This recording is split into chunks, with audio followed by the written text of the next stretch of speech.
Hey guys, it's been a while, and the only thing I've been doing since my last video, besides school and suffering, is video games. Well, we all know what video games are. I love video games so much I'll sacrifice myself for them. Why sin once when you can sin 3 times? But, so many people try so hard to make video games, and then they're just those things. And mobile games are just the Florida of video games. And so much of my life has been spent with mobile games, and I'd like to tell you about some of my experiences with them, and why they shouldn't just be written off as shitty games, even though most of them are. But yeah, let's start off with this one. Clash of Clans. I started this game a very, very long time ago, and I was like in 2nd grade, and I was in a school clan called the Outcasts. And I remember at one point I was a co-leader, and I let someone into the clan and I made them a co-leader, and they kicked everyone out, and then I cried.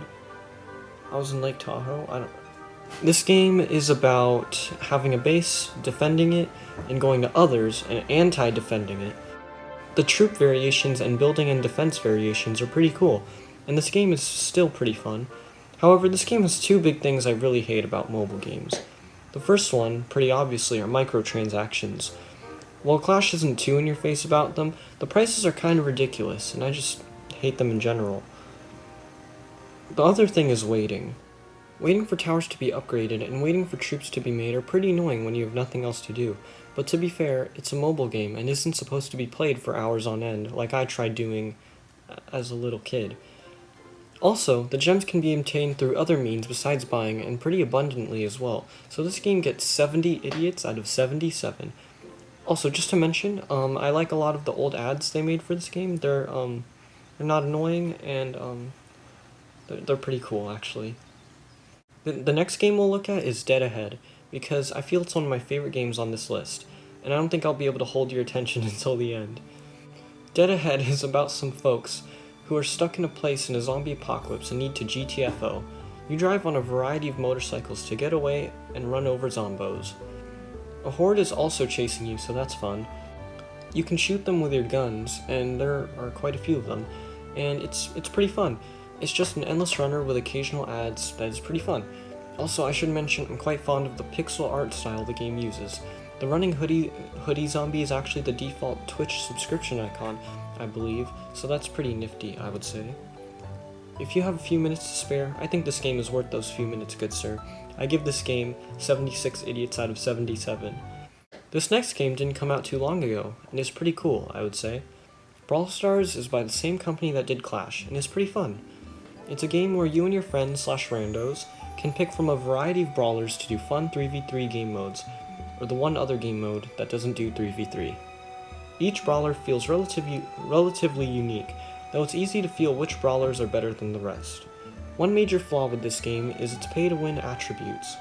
There are no ads, though the rarest characters aren't easy to get, at all, so it's an incentive for people to buy shitty loot boxes to have a chance at getting them.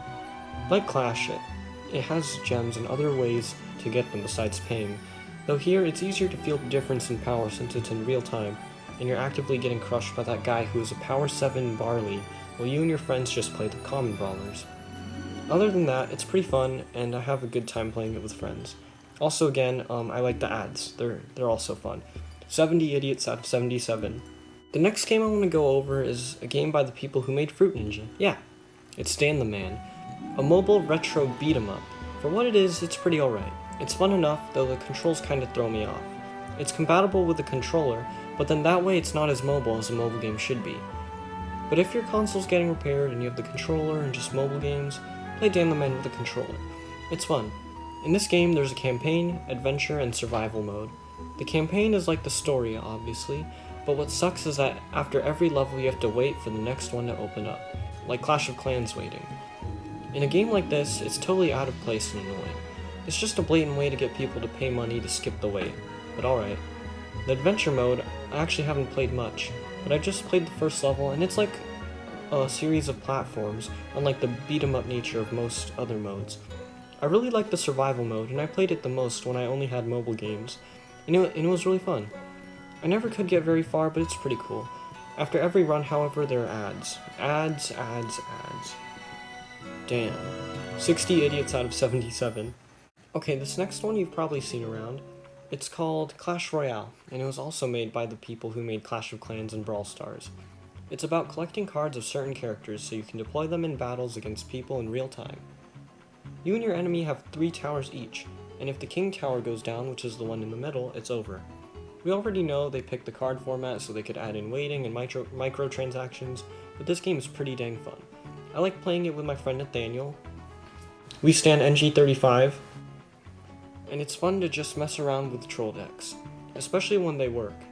70 idiots out of 77. This next one is an interesting one. Pixel Gun 3D. It's a mobile shooter that's kinda pay to win, but it's still fun.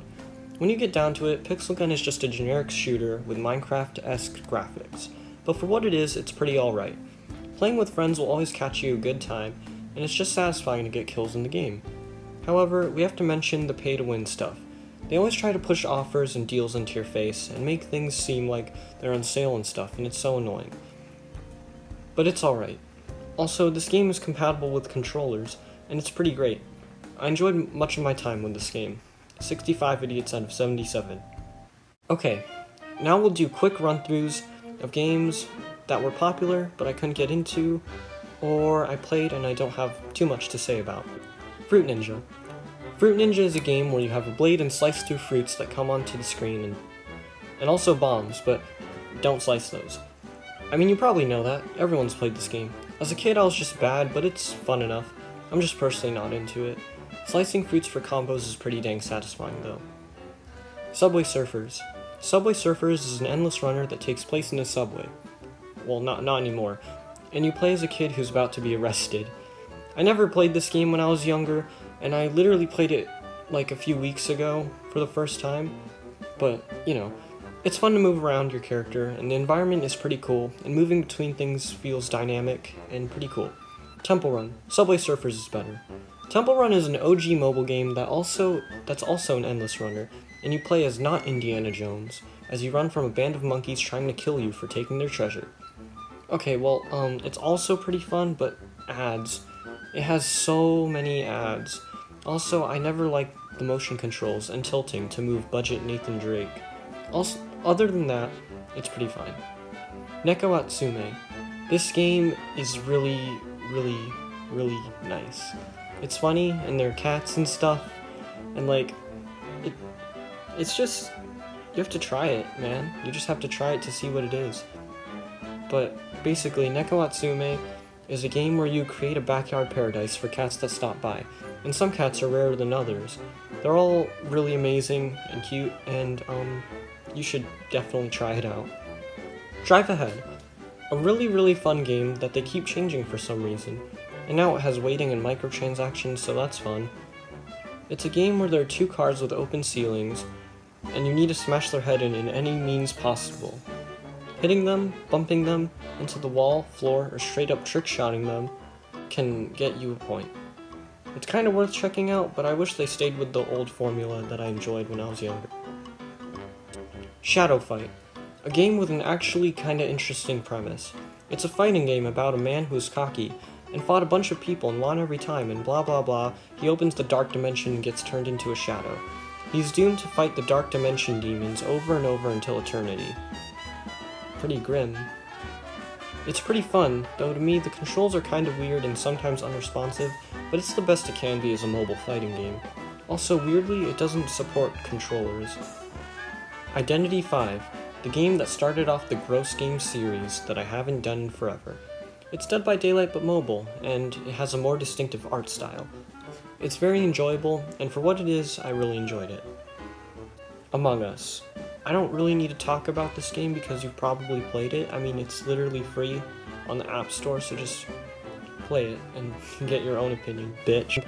Genshin Impact. I haven't played it, and I never will, because I have Breath of the Wild. Plants vs. Zombies, Reigns, and LEGO Star Wars The Complete Saga.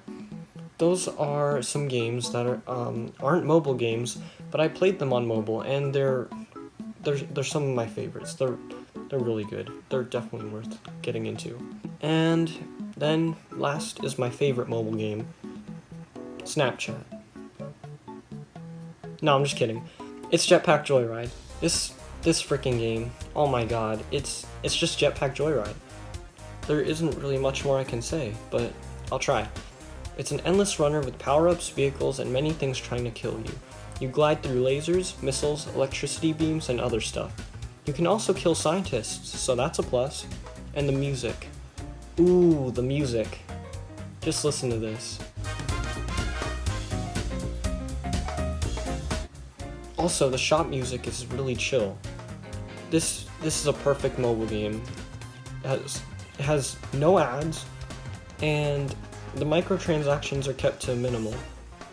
And if you're looking for a mobile game, you can't go wrong with Jetpack Joyride. 77 idiots out of 77. Two more things I want to cover are Steam Link and Stadia. Steam Link lets you play Steam games on mobile devices, except it's laggy and for some reason it plays on your PC as well. And then there's Stadia. Stadia tried to compete against PlayStation, Xbox, and Nintendo, but it kind of failed. It works alright on my PC, but it literally, my phone and my iPad aren't compatible with it, so I can't really judge its mobile standpoint. But it's on PC at least. It's really laggy, but at the same time it might also be my Wi-Fi. But at the same time, I crash every 5 minutes. So thanks. Well, with that, I wrap up this video. Wow. Okay, so this was a kind of long video, and it took me a long time. But I just want to end with this. People forget mobile games are video games too, and although some are just ad-filled dumpster fires, many of them are worth your time when you have it. Although, also, here's a question for you. Have I played more Pokemon Go or Counter-Strike Go? I'm not going to say the answer because I'll be crucified, but, yeah. Also, I feel like I'm missing something.